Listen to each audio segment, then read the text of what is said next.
रुको, थोड़ा सब्र करो। काहे जल्दी में पड़े हो? अब तो कौन सा जो है अभी शाम कहाँ हो रहा है, रात कहाँ हो रहा है? आराम से जाबी करना, क्या दिक्कत है? स्कूल भी नहीं जाना है। हाँ, बैठ जाओ आराम से। पहले कहानी सुनाते हैं तुम लोगों को। कहानी सुनोगे? अच्छा चलो सुनाते हैं कहानी। नहीं सुन लो, कहानी सुनना चाहिए। कहानी से हमें कुछ सीख मिलता है, शिक्षा मिलता है ना, कुछ सीखने को। अब सुनो, पहले ध्यान दो। पहले तो देखो, सबसे पहले ये कि शाम को हो गया है और सुबह अंग्रेजी का हो गया है, शाम को यहाँ हो गया, ठीक। अब बीच में स्कूल भी जाते हो। स्कूल चल रहा है नहीं अभी? कुछ लोग का भी बंद होगा जहाँ पे बोर्ड का एग्जाम हो रहा होगा, और जहाँ बोर्ड का एग्जाम नहीं हो रहा होगा वहां खुला होगा, है ना। तो इस प्रकार से कहने का मतलब यह है कि तुम लोग का जो सिलेबस है ये अब शाम के टाइम पे स्टार्ट है, और शाम के समय पे अब 1.5 घंटा तुम लोग को परफेक्ट मिल रहा है, बहुत अच्छे टाइम से। और इसमें बहुत अच्छे से आराम से हम लोग एक एक चीज सीखते हुए चलेंगे, और इसमें हर एक चीज इंपॉर्टेंट है, ये ध्यान देना है। 30% सिलेबस पिछले साल ही कट गया है, यानी हल्का हो गया है सिलेबस, और 100 में 100 पाने का पूरा चांस है। इस बार का जो पेपर है वो पेपर कहता है कि बिल्कुल जो थोड़ा सा मन लगा के पढ़ेगा उसको पूरा का पूरा नंबर मिलेगा, क्योंकि पेपर बहुत ही इजी और सिंपल आया था।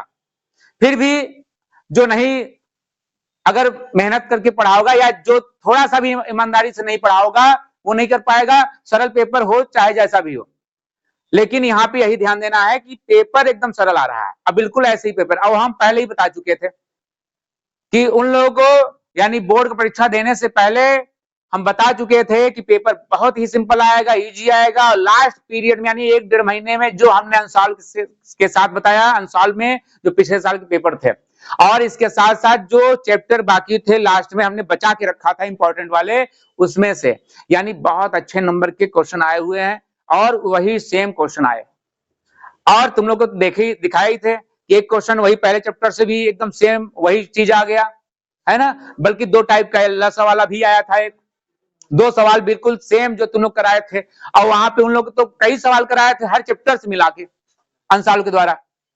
तो यहाँ पे कहने का मतलब यह है कि अब उनका तो नैया पार हो जाएगा, क्योंकि अब कितना पेपर बचा है उनका? बस एक। तो नैया पार ही समझो।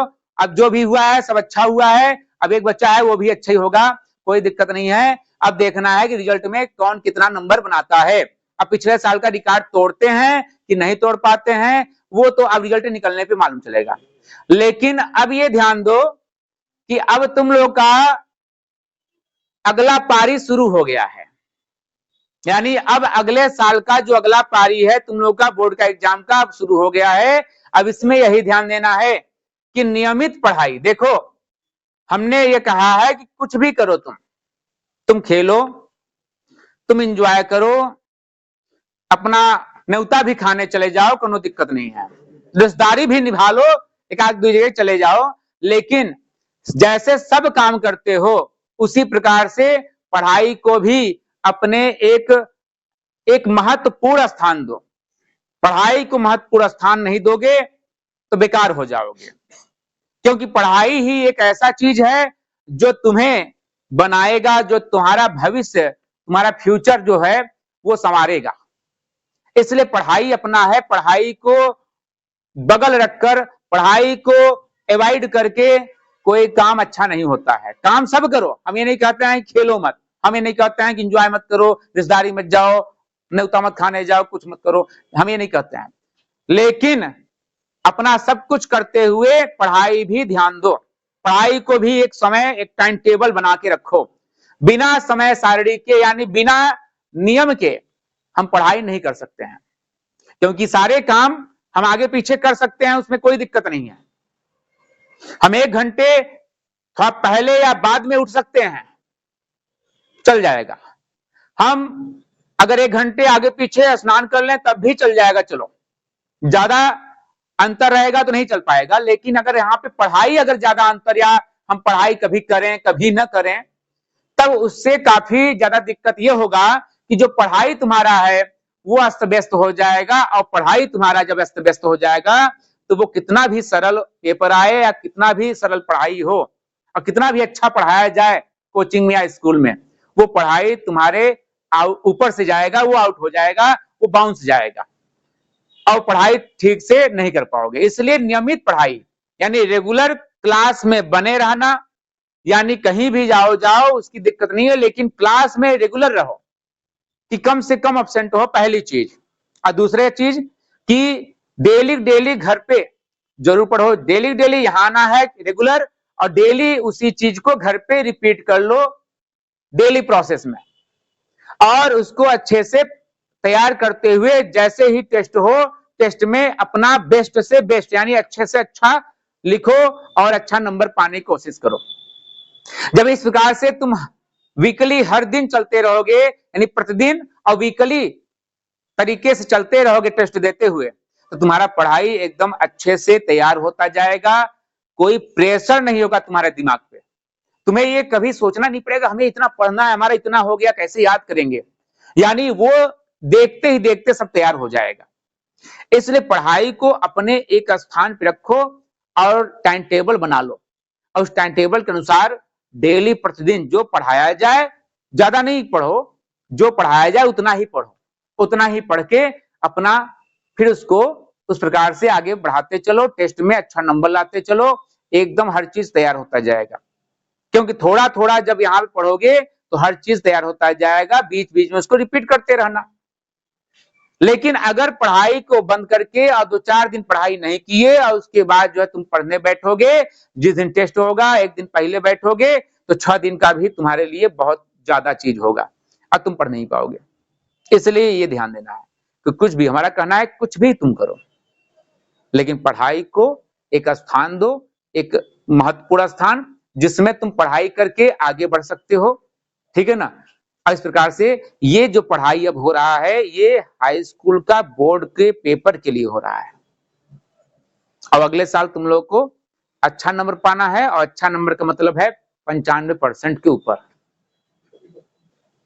इस बार भी टारगेट हमने 98% दिया है, अब 92% पिछले साल बना था, इस बार 98 इसलिए दिए कि 95 तक बन जाए, क्योंकि हर समय एक कदम आगे की सोच रखो। जब एक कदम आगे सोचोगे तो एक कदम पीछे अपने आप को पाओगे। तो इसलिए 98% का हमने टारगेट दिया था इस बार, पिछली बार 95 का दिए तो 92 आया, इस बार 98 का दिए हैं तो देखो 95 आता ही नहीं आता है कि 92 भी नहीं बना पाए। वो तो अब रिजल्ट आने पता चलेगा जो जैसा किया होगा। लेकिन पेपर तो बिल्कुल परफेक्ट था, 98% का था। लेकिन अगर 95 या 92 दब गए तब भी बहुत है, अब 92 भी बना लेते हैं, पिछले बार की बराबरी भी कर लेते हैं, बहुत अच्छा है। लेकिन अगर 90 के ऊपर भी नहीं टक पाए तब तो बेकार है, तब तो वहां पे इतना सरल पेपर आने के बाद भी बेकार है, क्योंकि तब वहां पे मन से पढ़ाई नहीं किया गया। तो इसलिए ये ध्यान दो कि पढ़ाई थोड़ा सा मन करके, मन से अपने करो और डेली प्रतिदिन करो, तब वहां पे कोई दिक्कत नहीं होगा, कोई प्रेशर नहीं रहेगा। परीक्षा जब आएगा सब तैयार रहेगा तुम लोगों का एकदम अच्छे से। और लास्ट में तो हम मेन चीज बताते ही हैं। लास्ट के 1 महीने में जो भाई जो चले जाते हैं लास्ट के महीने में, सोचते हैं कि थोड़ा सा बच्चा ही है, चलो आराम करते हैं घर पे, तो वही जो है उनका फिर वो भी छूट जाता है। तो लास्ट महीने में ऐसी इंपॉर्टेंट चीजों को, यानी मेन चीजों को बचा के रखते हैं, क्योंकि वो ताजा रहता है ना।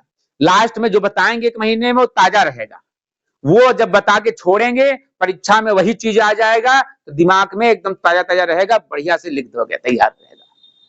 और जो 1 साल पहले अभी जो पढ़ा रहे हैं वो चीज थोड़ा सा भूल जाओगे।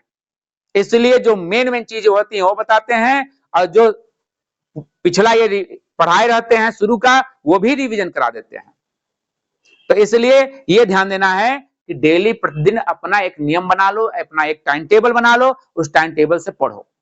और घर पे जरूर बैठो, जरूर पढ़ो। अगर नहीं पढ़ रहे हो तो गार्जियन भी असंतुष्ट रहेंगे, और गार्जियन जो हर समय उनके दिमाग में चिंता है किस प्रकार से अपने बच्चों को हम आगे विकसित करें, उनको कितना पढ़ा दें कि बच्चे हमारे जो है इस लेवल से ऊपर और चले जाएं, यानी जिस लेवल पे हम हैं आज, बच्चे हमारे उस लेवल पे न रहें और ऊपर अपना लेवल बना लें और आगे अच्छा कुछ करें। अब वो हर एक गार्जियन अपने बच्चों के लिए सोचता है, और इसीलिए तुम लोग यहाँ आ पा रहे हो, क्योंकि गार्जियन की ये सोच है कि पढ़ा लिखा दें अपने बच्चों को बढ़िया से, ताकि उनका भविष्य अच्छा हो जाए, हमसे भी बेटर हो जाए। इसलिए हमेशा ध्यान दो कि गार्जियन को धोखा मत देना। दुनिया में सबको धोखा दे दो, हमको भी धोखा दे दो, कोनो दिक्कत नहीं है, लेकिन हमसे धोखा दे के नहीं बच पाओगे। हम जान जाएंगे हमको धोखा दे रहा, क्योंकि एक टीचर की निगाह से कोई बच नहीं सकता है। माता पिता को तुम धोखा दे सकते हो, लेकिन यही बात समझा रहे हैं कि मम्मी पापा को धोखा मत देना। दुनिया में सबको धोखा दे दो, यहां तक कि भगवानों को धोखा दे दो, ठीक है ना, लेकिन मम्मी पापा को धोखा मत देना। उनकी मेहनत जो वो कर रहे हैं तुम्हारे लिए, वो चीज ध्यान देना कि अगर वो मेहनत तुम्हारे लिए कर रहे हैं तो उनके लिए, कम से कम उनके लिए तुम्हें, न उनके बराबर तुम मेहनत करो, लेकिन कम से कम इतना भी मत कर, इतना भी कम मत करो कि उनको लगे कि हाँ हमारा मेहनत खराब जा रहा है। उनको लगना चाहिए कि हाँ हमारी मेहनत सार्थक है, जो हम हर महीने फीस दे रहे हैं, जो हर महीने हम मेहनत करके कमा रहे हैं, वो जा रहा है पढ़ाई लिखाई में, वो बेकार नहीं जा रहा है। इसलिए उनको लगना चाहिए। कब लगेगा? जब डेली प्रतिदिन तुम घर पे बैठोगे और ज्यादा नहीं 2 घंटे 3 घंटे, मात्र 3 घंटे भी अगर पढ़ते हो डेली, वो अपना सेट कर लो, शाम के समय सुबह के समय जब भी तुम्हारा समय एडजस्ट हो, 3 घंटे, ज्यादा नहीं 3 घंटे भी अगर बैठते हो तो तुम्हारी पढ़ाई बहुत ही बेटर होगी, और घर के जो सदस्य हैं, मतलब कि मम्मी पापा, वो भी संतुष्ट होंगे कि किस प्रकार से पढ़ रहे हो, और उनको भी कोई समस्या नहीं होगा। ठीक, ये ध्यान देना, और उनकी मेहनत खराब नहीं जाने देना, उनको धोखा कभी मत देना। ओके, बाकी तो जो है, अगर हम 3-3 बार कहे हैं, भाई कुछ लोग कहे 5-5 बार सर जी कर डालो, क्या दिक्कत है, लेकिन 3-3 बार कहे हैं तो 2-2 बार मत करना। 3 बार हम कहे हैं तो 3 बार करके जरूर आना, ठीक है ना। अब हमको धोखा मत देना कि सर जी खेत में पानी लगाए रहे, रात के चला गए यहाँ, तो न्योता खाए चला गए, वहीं फंस गए, तमाम प्रकार की दिक्कतें सुनाने लगो ना, तब हम पनिशमेंट देंगे। अगर 3 से, इसलिए 3 कहे हैं, 3 से कम, 3 से ज्यादा करना हो कर देना और अच्छा है, 5 बार पंच लगा देना, ठीक, लेकिन 3 से कम नहीं करना। ओके।